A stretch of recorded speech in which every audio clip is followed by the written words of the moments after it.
আমাদের বাড়ি থেকে নিয়ে আপনার আইএসএফ একটা দল করা হয়েছে, আপনারা জানেন। পিরজাদা নওশাদ সিদ্দিকী বিভিন্ন দলের সাথে আমাদের বাড়ির মানুষজন টাচ আছে। বিজেপির সাথে কেউ নেই, সব তো বললেন, এটা বাদ কেন? এখন পর্যন্ত দেখতে পাওয়া যাচ্ছে না, তারপরও ভবিষ্যতে কি হবে ওটা বলতে পারছি না। কেন বিভিন্ন পিরজাদার বক্তব্য শোনার পরে মনে হয় অনেক সময় যে বিজেপিতে কেউ না যোগ না দেয় বা বিজেপির হয়ে আপনার প্রকাশ্য কেউ কাজ না করে, এরকম একটা মনে হয়। আমার বাড়িতে রাজ্য সরকারের যে রাজনৈতিক দল, যেটাকে টিএমসি বলা হয়, টিএমসি পার্টি, সেই টিএমসি পার্টিরও আমাদের বাড়ির অনেকে করে।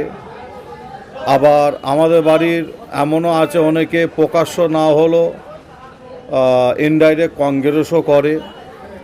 তারপরে অনেকে আবার আমাদের বাড়ির আছে প্রকাশ্য বা ইনডাইরেক্ট আপনার সিপিএম পার্টিও করে। তারপরে তো আপনারা তো জানেন আমাদের বাড়ি থেকে নিয়ে আপনার আইএসএফ একটা দল করা হয়েছে, আপনারা জানেন। পিরজাদা নওশাদ সিদ্দিকী বিভিন্ন দলের সাথে আমাদের বাড়ির মানুষজন টাচ আছে। বিজেপির সাথে কেউ নেই, সব তো বললেন, এটা বাদ কেন?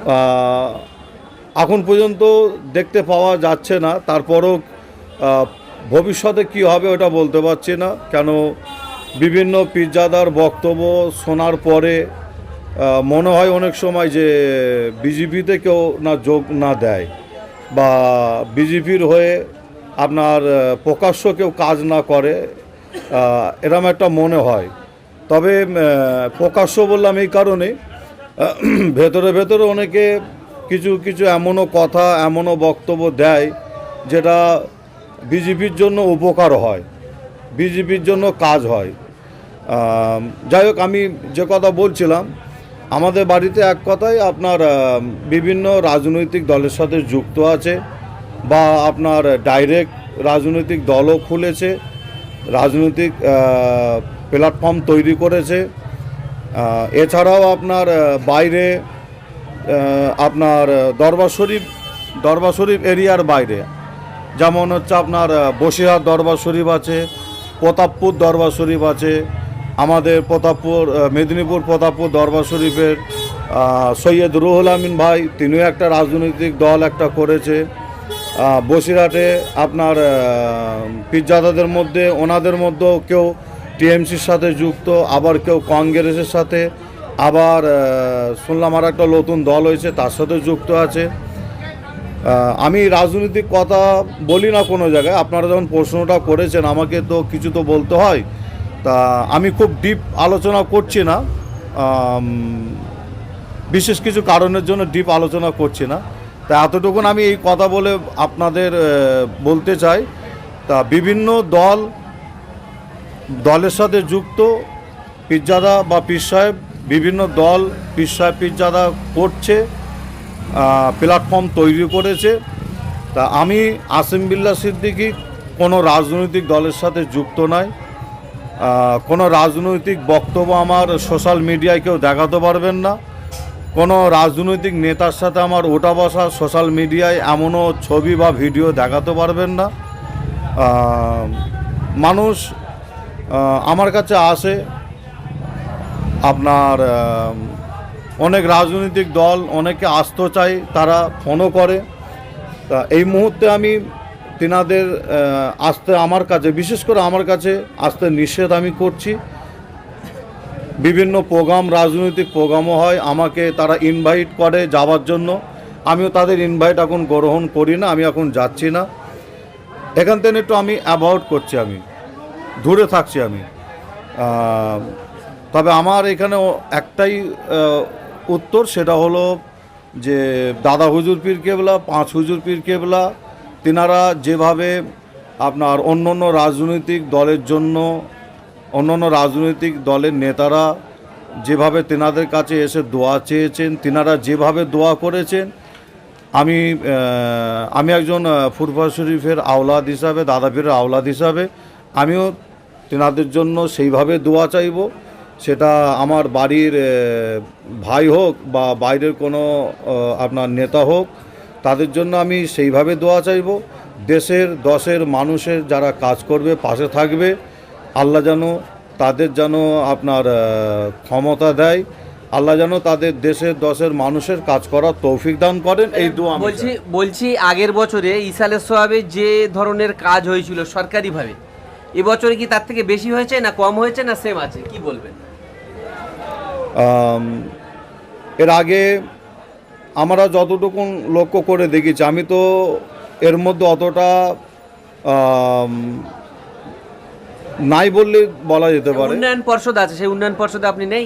না, আমি না আমি এর মধ্যে নেই, আপনার উন্নয়ন পরিষদের মধ্যে নেই। তবে দরবার শরীফে আমার এটা দরবার, তারপরে দরবার শরীফ থেকে আমি বাড়িতে যাই। এই বাড়ি বা দরবার এই আসার পথে, যাওয়ার পথে যতটুকুন আমি দেখতে পাই, আপনার কোনো সময় দেখছি লাইট লাগাচ্ছে বা আপনার সাবমার্শাল লাগানো হচ্ছে, পানির ব্যবস্থা করা হচ্ছে, তারপরে হচ্ছে আপনার টয়লেটের, মানুষের টয়লেটের জন্য ব্যবস্থা করা হচ্ছে।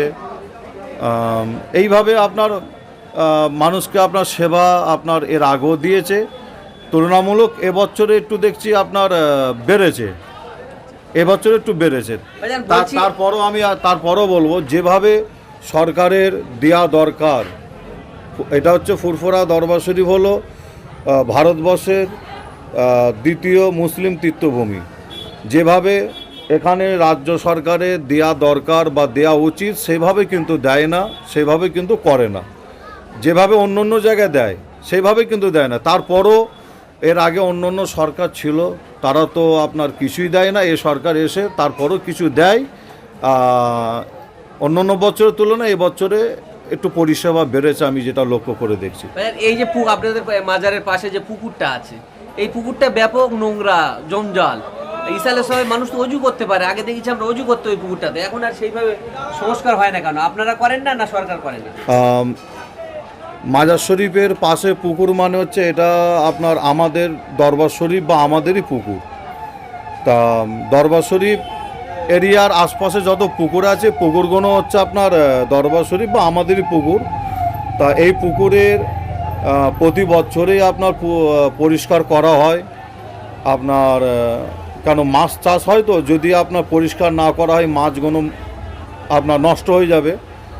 তা এবার ইসাল সব আসার আগে বিভিন্ন জায়গায় আপনার দোকান হয়েছে, হালুয়া মুনসুমিটাই যেসব মানুষজন কিনে নিয়ে যায়, হালুয়া মুনসুমিটাই দোকান হওয়ার কারণে এবার ওই সমস্ত দোকানের যে নোংরাগুলো ওখানে হচ্ছে, তারা নোংরাগুলো পুকুরে ফেলার কারণে পুকুরগুলোর পানি একটু সমস্যা হয়েছে, পানি ব্যবহার করা আপনার সমস্যা তৈরি হয়েছে। তা দরবার শরীফের পুকুর, এটা আমি চাই না যে রাজ্য সরকার পুকুর এসে, রাজ্য সরকার লোক এসে পুকুর পরিষ্কার করুক, এটা আমি চাই না। এগুলো আমাদেরই দায়িত্ব, এগুলো আমাদেরই করতে হবে, আমরা করি।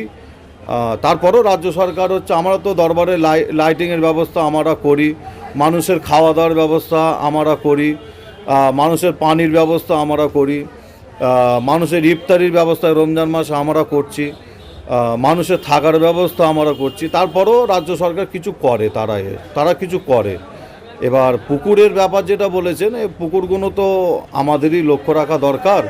তা লক্ষ্য আমরা রেখেছি। আপনার ইসাল সবের কারণে, অনেক দোকান হওয়ার কারণে, ওই পুকুরে সব নোংরা ফেলার কারণে একটু সমস্যা তৈরি হয়েছে। এখন সেটাকে পরিষ্কার করে দেওয়া হয়েছে।